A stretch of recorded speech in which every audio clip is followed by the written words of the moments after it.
So the tiara really was in there, huh? Now I'm wondering if the last passenger who stepped off the tram was Phantom Thief B himself. I don't remember there being any unusual passengers on board, though. I see.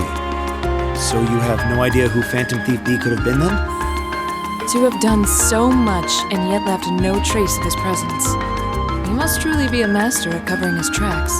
I'll say, but hey, at least we were able to get the tiara back. I suppose that's good enough. What's wrong, Rean? Why are you staring at me like that? I think it's time we put an end to this little charade. Don't you, Baron Bleublanc? Or should I call you Phantom Thief B? What?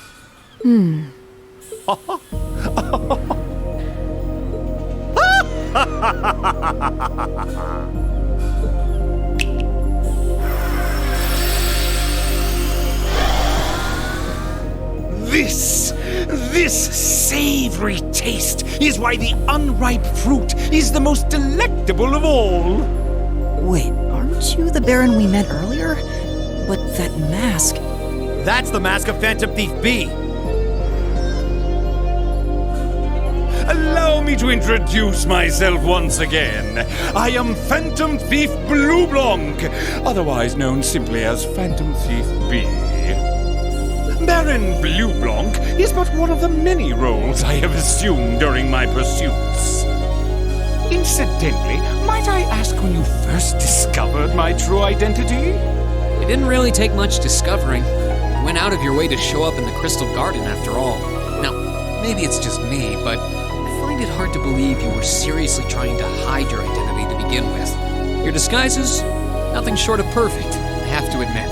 But with all the work you've put into this, I suspected you might come check on us near the end of your little game. Ha ha! I see! Excellent deductive reasoning. Simply splendid! But why would you do something like this? Why go to all the trouble? Does that interest you? Must there be a motive? Nah. Now that we know your identity, there's nothing more to discuss. Theft is a crime. Indeed, a crime we will not allow to go unpunished. What spirited youths you are! What?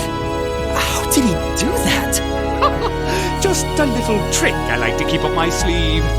Regardless, you have provided me with plenty of sport and more than enough entertainment for one day.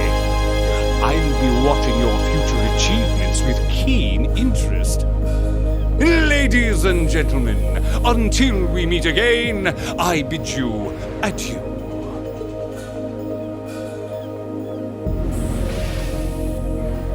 He disappeared again.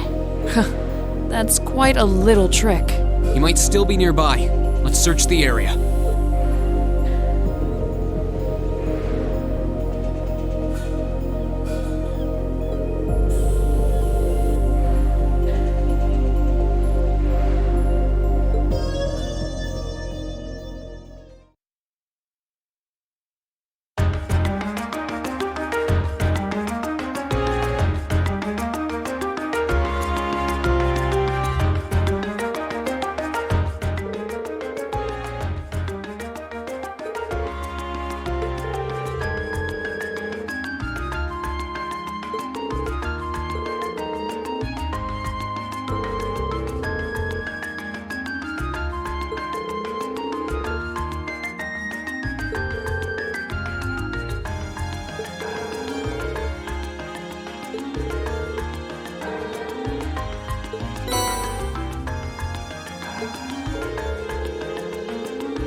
were wearing the same uniform as Reen's sister.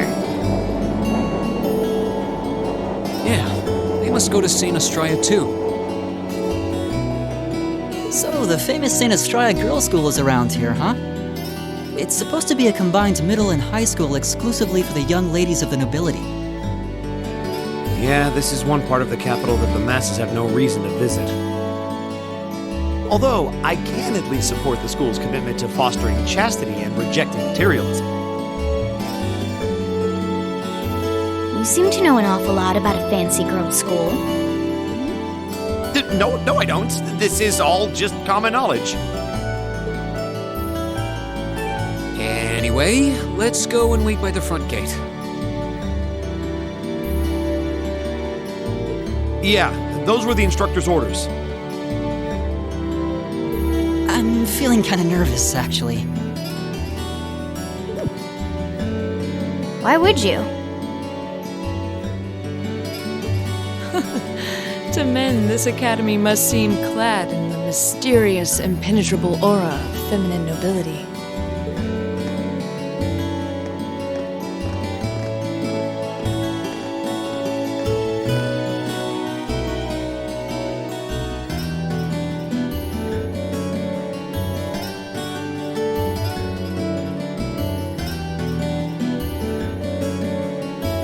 I was wondering, did you not want to come here, Laura? My father did recommend it to me, but they offered no classes in the martial arts. That alone was reason enough to look elsewhere. I can totally understand that. Though I get the feeling Laura would cause a real uproar if she went to a school for genteel young ladies. Yeah, I can picture the chaos now. Oh? I have a number of acquaintances who attend there, and from all I hear, it does seem to be a wonderful school. I've heard that even Princess Alfin herself is a student there. I've heard that too. Princess who? You've seriously never heard of her?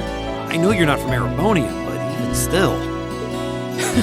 To be fair, I wouldn't be surprised if plenty of Erebonians didn't know who she is.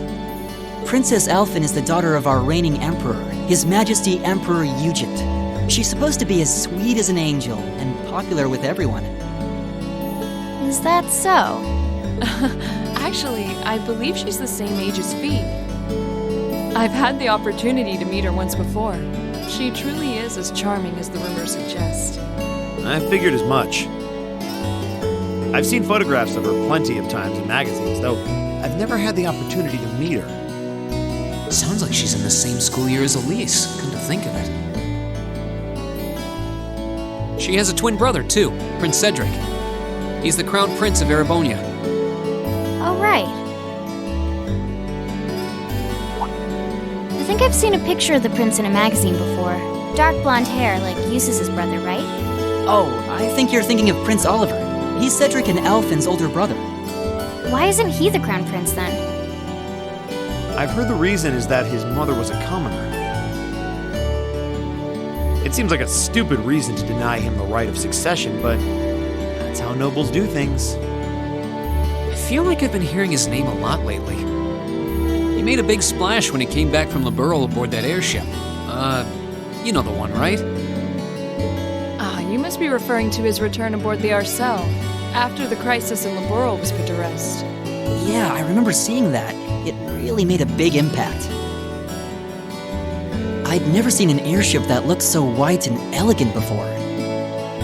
I believe my father went to welcome the prince back in his capacity as imperial governor, too. And yeah, now that you mention it, that does seem to be when I started hearing his name around a lot more. Oh, you're all here already. Huh? You made it. It's good to see you all again. You're a bunch of early birds, aren't you? Well, we just about finished up everything we had to do when we got the call to meet here.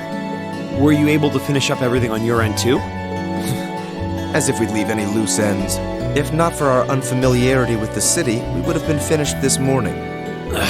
Every time. Looks like getting these two to kiss and make up will be an uphill battle. Well, some say that when someone gets under your skin, it means you really care about what they think. Wait, did you two... I figured the girls would be the first to notice. Of course. I apologize for any worry I've caused you. We're fine now. Really? That's great! It sure is. Maybe after this field study is over, we can get together and spend the night talking in one of our rooms.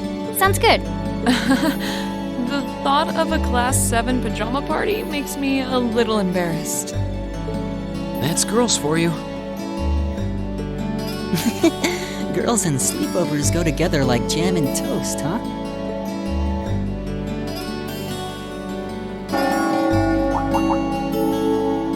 That must be Heimdall Cathedral's bell. It has a solemn, stately sound, wouldn't you say? It sounds so different from how it does in the Ost district. Though that makes sense considering the distance. That bell ringing must mean it's 5 o'clock, which means it's almost the time we were supposed to meet here. Rain? Elise, what are you doing here? Wait, I guess this is your school, so where else would you be? Yes. I see all of your classmates are with you too. It's only been a week since we saw you, hasn't it? Well, we were told to meet here.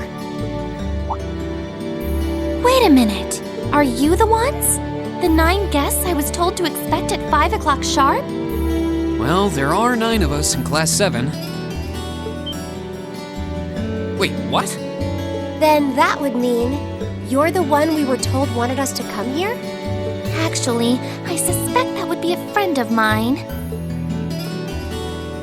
Why does she always have to be such a mischief maker? I swear. She could have at least given me a little warning that you were coming. Elise? Anyway, where are my manners? Welcome to St. Estraya Girls' School. I hope you'll enjoy your visit. Right this way.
What's in here?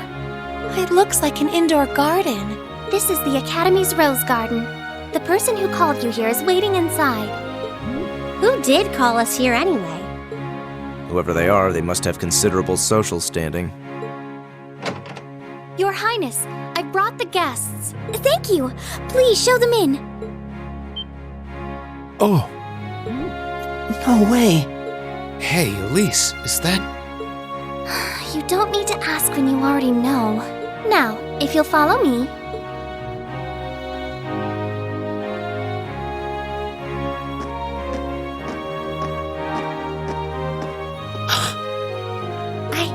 I knew it!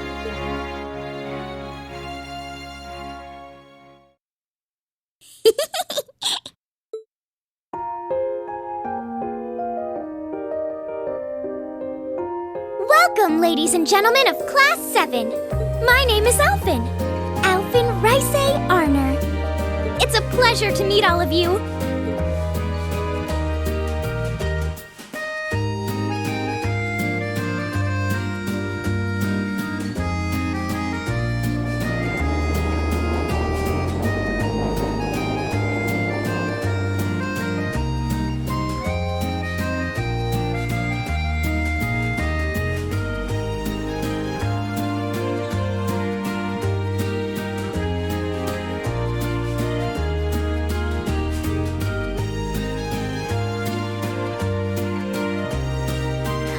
Elise, cheer up!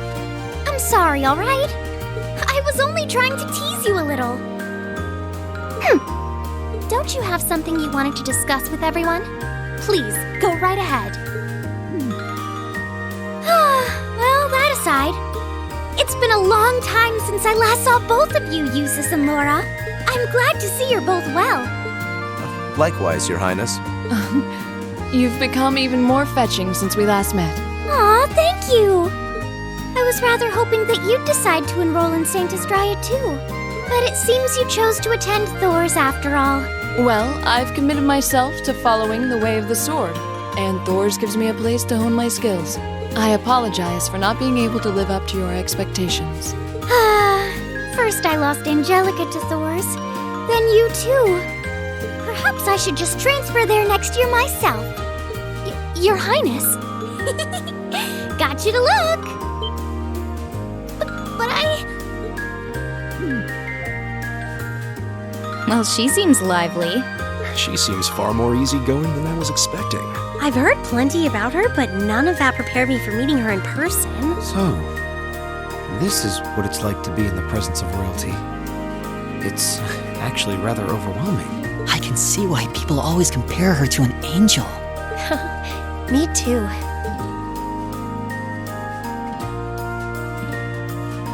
Please don't worry about me. Well, I still have much to learn before I feel like I deserve my status among the nobility. I've been blessed with wonderful friends, and I'm enjoying life here at the Academy. Well, she does seem to have at least one wonderful friend.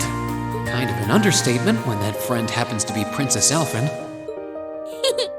I'm particularly happy to finally be able to meet you, Reen Schwarzer.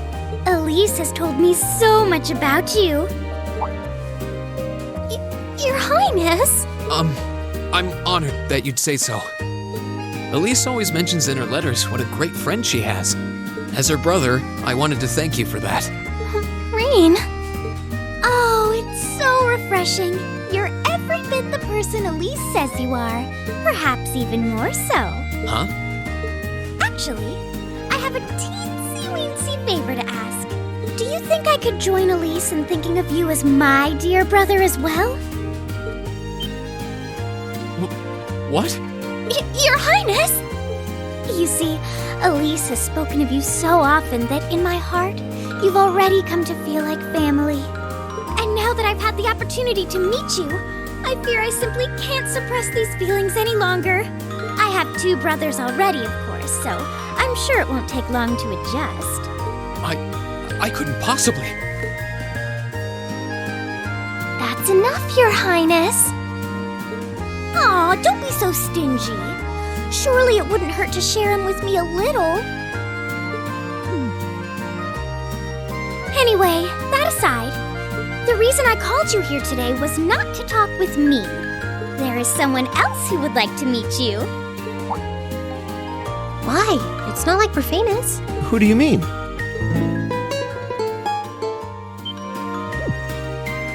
Hey, isn't that... A guitar? No, a lute? Oh, it seems he's arrived. Oh, I apologize for keeping you waiting.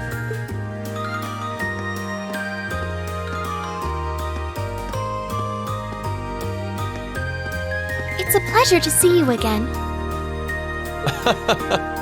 And you as well, young lady. I trust everyone here has been making themselves comfortable?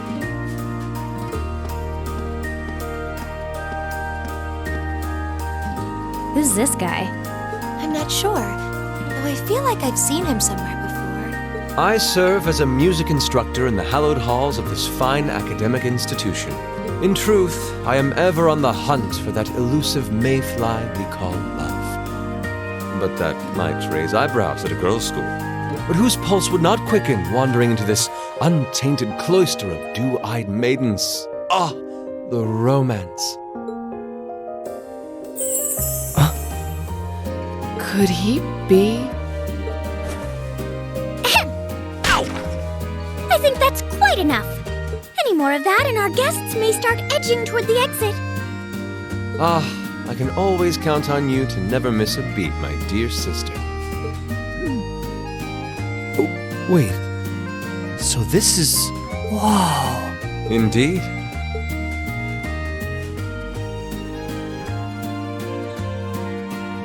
'Tis I, Olivert Arner, also known by some unscrupulous individuals as the debaucherous prince.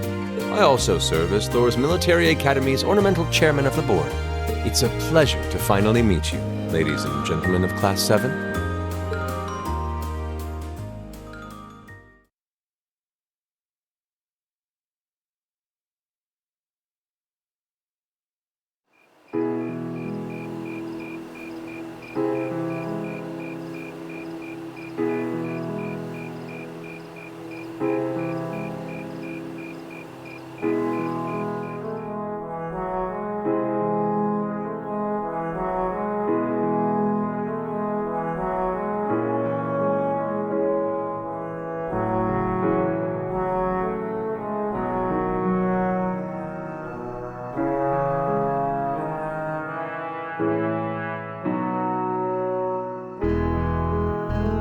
I have to admit, I was surprised to learn that you're the chairman of the board of directors, Your Highness. I'd heard that the chairman was a member of the imperial family, but still. I'm not surprised. Who would expect the infamous prodigal son to chair a committee at a prestigious academy like Thor's? I suppose it's not surprising they'd rather keep it hushed up, though. It wouldn't exactly be great for the school's image. That's surprisingly forthright coming from you. Is it really true, though? I mean, that you were the one responsible for establishing Class 7, Your Highness? Indeed, I was. You see, it's always been a tradition that a member of the imperial family serves as chairman of the board. At first, I wore the title in name only, but I had a change of heart after my vacation in Liberl 2 years ago. You were in Liberl back then? That would put your visit during the incident that occurred there, correct? Right. All I've done since I returned to Erebonia has been inspired by my experience during the crisis in Liberl. As a result, fruitless though they may prove to be, I've set a number of plans in motion. One of which is to bring the winds of change to Thor's Military Academy. A gust of fresh air, if you will. Winds of change, huh? I can only assume you're referring to our class? Then the one who decided to throw both commoners and nobles into the same class was... Yes, the idea was mine. Although the selected students also had to have a high aptitude with the Arcus units too. I think I'm finally starting to understand the reasoning behind Class 7, and why we're being sent all over Erebonia on these field studies. To show us firsthand and give us cause to consider the conflict between the two factions. That is the purpose behind our field studies. Is it not, Your Highness? That is one of the reasons, yes. However, my foremost intention was to show you that during your lives, you will encounter many obstacles and conflicts, not just between factions, but between the capital and the provinces, tradition and technology, even between nations. In these turbulent times, I thought that this would provide the hands-on education today's promising youths need. We need up-and-comers who can think and act independently to face tomorrow's challenges head-on. That makes sense. Wow, that's quite a plan. I can't help but feel a little unsure whether we can live up to such high expectations. Hearing your explanation has, at the very least, cleared up many of the doubts I've had up to this point. Class 7 does seem like an ideal environment to expand one's outlook on life. I feel like going through everything we have so far has brought us closer to doing exactly that. Yep. Marvelous. I'm so pleased to hear it. Just listening to you makes me feel even more certain that establishing Class 7 was the right decision. Especially since while the idea itself was mine, I have no real say in how the class is run day to day. Even so, I still hope to meet all of you at least once, if only to tell you all this. That was when Alfin stepped in and offered to set up this little meeting. I see. Well, I could hardly refuse such a sincere request from my brother. But it also presented me a fine chance to finally meet Elise's beloved brother, as I've always wanted to. Your Highness! Thank you for taking the time to tell us all of this, Your Highness. I feel like now that I know, I want to live up to the promise you saw in Class 7. Thing is, am I right in assuming that Class 7 doesn't exist just to fulfill your progressive ideal? What do you... Oh? The board has its chairman, of course, but 3 directors besides. My older brother Rufus, Imperial Governor Karl Regnitz, and Irina Reinford of the Reinford Group. Oh, yeah. Now that you mention it, They do seem to have certain expectations for us. Precisely. As I mentioned, I no longer have anything to do with how Class 7 is run.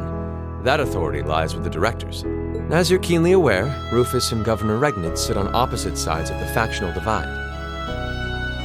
And while Chairman Irina is mostly involved with Class 7's technology, like the Arcus, her intentions are a mystery to me. And it's those 3 who decide where you'll travel for your field studies. Is that right? When you put it that way, it does make it seem like some kind of bargaining is taking place behind the scenes. It was one of the conditions they gave in exchange for allowing Class 7 to be established. I'll admit, I hesitated to allow it, but I decided to place my hopes in you. We believed then, as we still do, that one day you all will be a great light that can push back the darkness of this country. Well, I suppose when I put it that way, it sounds positively heroic. But that's just me. Don't feel too pressured by it. Your students, first and foremost. Reach out and grab that fragrant rose of school life. Join a club. Eat cheap food with your friends at midnight. Fall in love. We live but once. Make your youth count.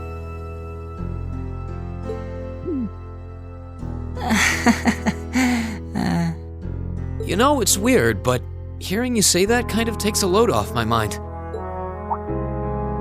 By the way, just earlier you said that we believed the Class 7 would be a great light. Is there someone else involved with Thor's who shares your vision for our class, Your Highness? There is. Principal Van Dyke. I once attended Thor's myself and studied under him. He gave my proposal to establish Class 7 his full backing. I see. He's been particularly considerate toward us ever since we arrived at the Academy.